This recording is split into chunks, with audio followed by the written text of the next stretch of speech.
လူတိုင်းဟာအချိန်မီသေနိုင်တာပဲသို့တော့ဘယ်သူမှကိုသေမယ်လို့ထင်ကြဘူးညာတော့အဖြစ်ကိုအသက်ရှင်မယ်လို့ပဲထင်ကြတယ်အဲ့လိုထင်ရင်ကနေပြီးတော့သွားတာတွေအများကြီးပဲအိမ်ပြင်ထွက်လိုက်တာနဲ့ accident နဲ့တွေ့ခြင်းနဲ့တွေ့သွားတာဘယ်သူမှမျှော်လင့်မထားတဲ့ဟာတွေအချိန်မီ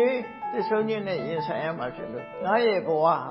ငါရဲ့ခန္ဓာကိုယ်ကြီးဟာသိဆုံးတဲ့သဘောရှိနေတယ်အချိန်မီသိနိုင်တယ်သိခြင်းတရားကိုငါဘယ်လိုနည်းနဲ့မှကြောလွှားသွားလို့မရဘူးဆိုတာလေးကိုစဉ်းစားပေးပါတဲ့အများအားစဉ်းစားပေးပါအဲ့လိုစဉ်းစားပေးလို့ရှင်ဘလို့အကျိုးကျေးဇူးတွေရနိုင်တယ်လဲလူတွေမှာ